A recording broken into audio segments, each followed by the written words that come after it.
Hi, Julia. Hi. So, all right, what's the best thing so far about you in Seattle? What's the best thing you've done so far in Seattle?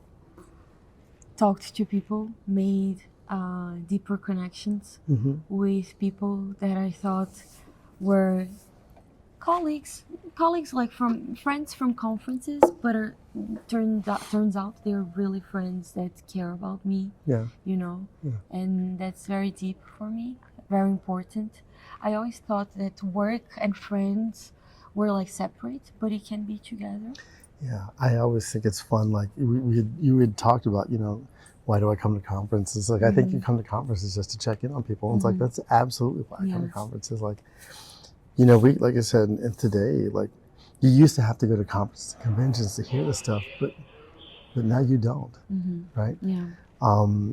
Now I come to conferences to see my friends and make new friends, and I do check in on people, Yeah, right? I Because love that about you. you see someone and it's been 6 months and you saw them, and maybe they don't realize that they look happier or more relaxed, or sometimes they look more stressed or more down, and so it's like, hey, Yeah.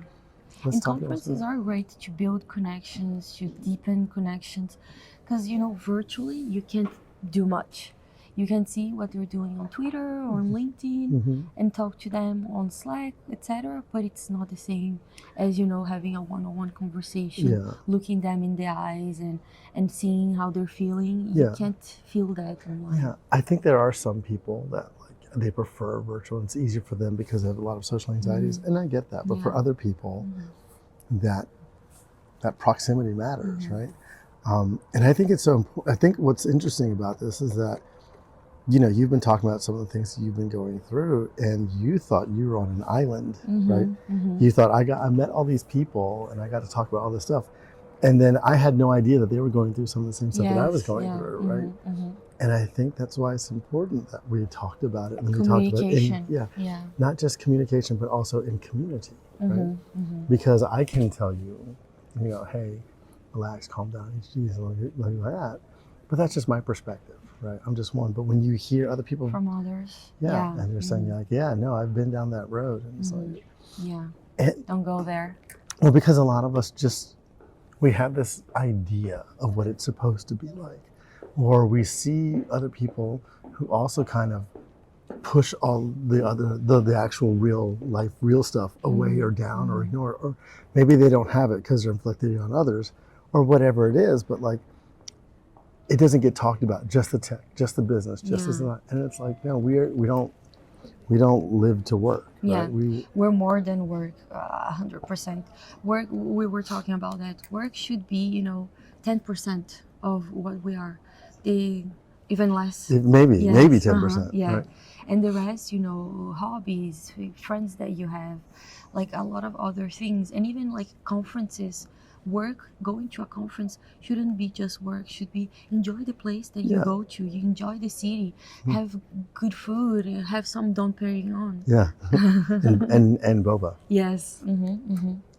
And so it's interesting because, like, I've gone and I've had to work the conference, like, booth duty and stuff like that. But the people that have to go there and do the most stress, they're the ones who are most in time and Yeah. most in need of like taking some time off. Because, like, yeah, setting these conferences up is not easy. There's a lot of work and stress that goes into pulling them off. But, like, damn, once it's done, or give people the breaks in the meantime, especially like us and Deborah, we see that. Give people breaks in the meantime. Give them some time to relax afterwards. But some people, and I won't mention any names, just like to go back to back to back from conference to conference to conference, Yeah. and then wonder why they're so tired. I don't know who that could be. Yeah, I know. Conferences are amazing, but at the same time, we need some downtime. I'm figuring it out. We need to enjoy ourselves at home as well, and not wanting to travel all the time and, conference back to back to back. What I think I really loved that you did was you took some time to do something just for your own relaxation and mental health before this. Yeah. Right. And you said, like, look, I know I have to go to this conference and these things, but I'm going to put myself in a situation where I can do something completely and 1,000 totally percent just for me. And I love that you did that. And I could have chosen to do it after all my trips, but like I prioritized, me, I'm a priority for myself. Yeah. You know, it's not work is a priority and then I'll take care of the rest. We need to be our priorities. So, Yeah. you know, and the rest comes after. And like I said, it's for me, it was not something that's typical of you, because I know you will Yes. push all I'll the put stuff. work. At first. You'll put work, and then you'll put other people's needs and expectations, even aside from work, or related to work, in front of yourself. And like I said, I was so proud of you to see, like, you know, I'm going to do this thing because I need this, right? And there's nothing wrong with that. And I wish all of us could do more of that. You know, it's you've seen the changes in me over the past year and stuff like that. And the thing that I've done first is to take care of myself. Yeah. First, and it's a cliche. Oh yeah, but it sounds like a cliche, but it's actually really hard for a lot of folks to do. It is. It is. And you know, especially when it comes to their mental health or needing a break or suffering from burnout. You know, what are one of the big stats we measure in DevOps and software development is velocity. How fast can you do things? We even call the thing agile, right? And you can't push the pace. Up. You cannot keep your foot on the accelerator all the time, right? Not in any system, not in people, not in any organization. But it's the mentality, and then it's the mentality at work, and we bring that at home as well, in our personal lives. But like you said, it shouldn't be like that. No. And it's so hard now. You got a lot of companies are trying to bring people back into the office. When people finally remote work has helped some people really draw boundaries around that and be able to do more than just get ready to go to work and go to work and then come back from work and then try and get a little bit of life in, right? Some people it's been harder because they can't compartmentalize as easy. And what's interesting to me is that instead of really giving people tools, not just the people who work their tools to deal with remote work, but giving the leadership and companies tools to be successful with companies that do remote work. They were just like, okay, well, we tried it long enough, we're going to come back. And I feel like probably they haven't tried hard enough. Well, it's not even trying hard enough. It's more of a point that they never wanted to really try in the first place. It was just because of COVID? But it was hard and it was different. The companies that were remote first before the pandemic did just fine. And are still remote first. Yeah. And I noticed that there was a big difference in the mental health of the people who work in these places because it wasn't as big a shift. People who worked at these places typically had been able to work in these balances in life and do these things because it was what they did, right?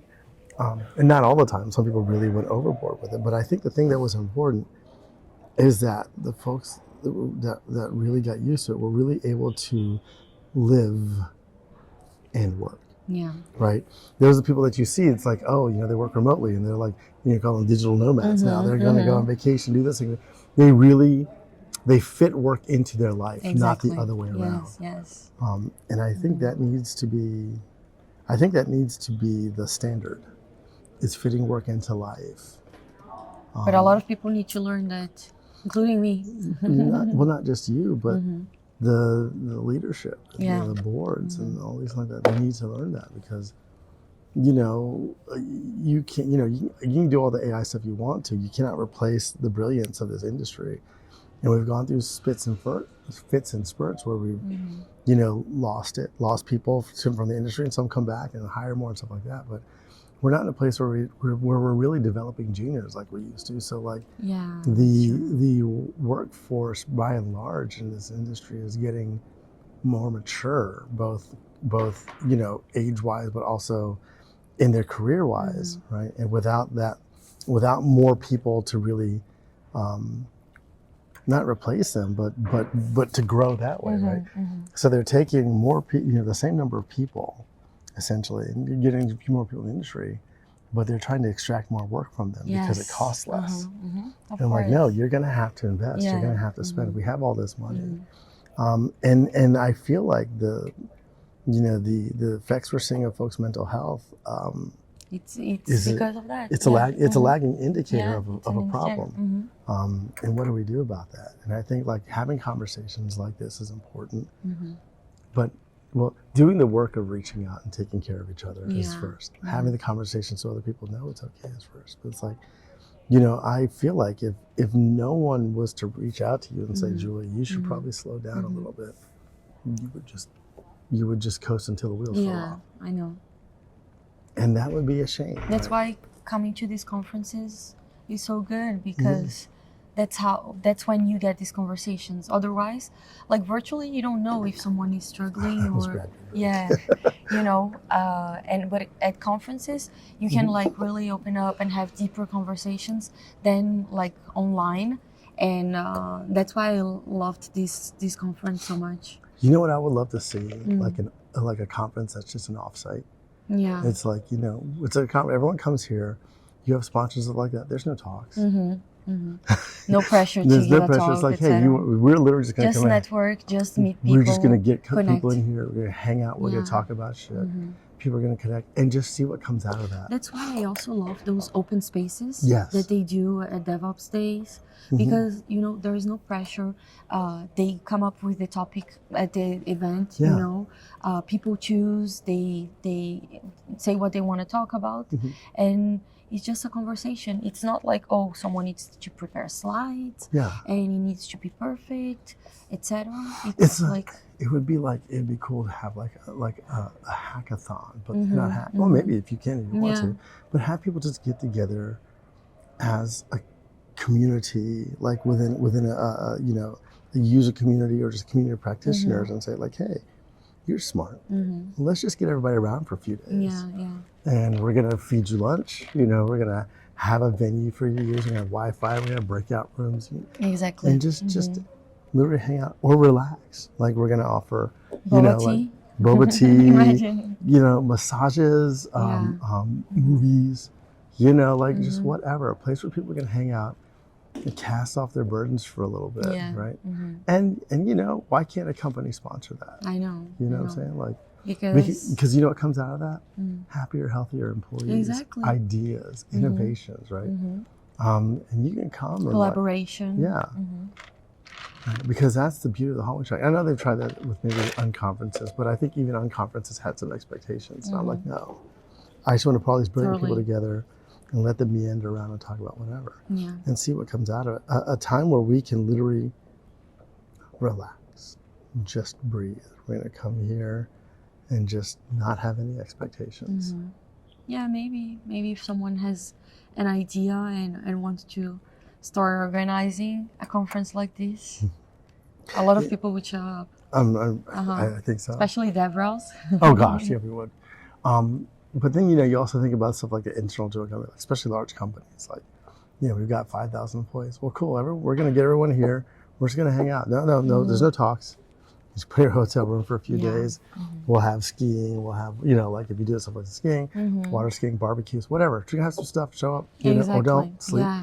You know, I just wonder if we prioritized, with the, you know, that apple tree analogy I was talking about. If we prioritize taking care of the tree, more than trying to pick the apple.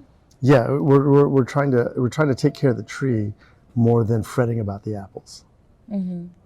Right? That we'd probably get more apples anyways. Yeah. But I don't know. Like I don't know. You have to think about people as people and not resources when you do that. And I don't know that a lot of people do that. It's not the case. No. Yeah, a lot of these big companies, and I don't know if we're gonna see that anytime soon. Yeah, and it's not even the big companies. There's a lot of small companies, startups do the same thing. It's like it's a mentality, but you miss so much in people. People are more than what they type on a keyboard, right? And I guess that's why I've come, because people like you. Thank you. It was great seeing you. It was wonderful seeing you too. So I just want you to know that I think you're wonderful. You're fantastic. People see that in you. And I know that sometimes you get that internal saboteur that screams in your mind that you're not doing enough, that you don't know enough. That I need to do more. Yeah, that whatever it is enough. But you are enough. enough. I love when you say that. Yes, Yeah. it's not you don't have to do anything. You are. I want you to know that, okay? Yeah. Like you are not what you do. You are just who you are, and that's And that that's is enough, right? And when you do things, that's great, but you don't have to do. Yeah. You don't have to do anything to be worthy of people's love, right? You just are, and that's all. I love it. I love you, Julia. No, You're the me best. too. Me too. Thank you.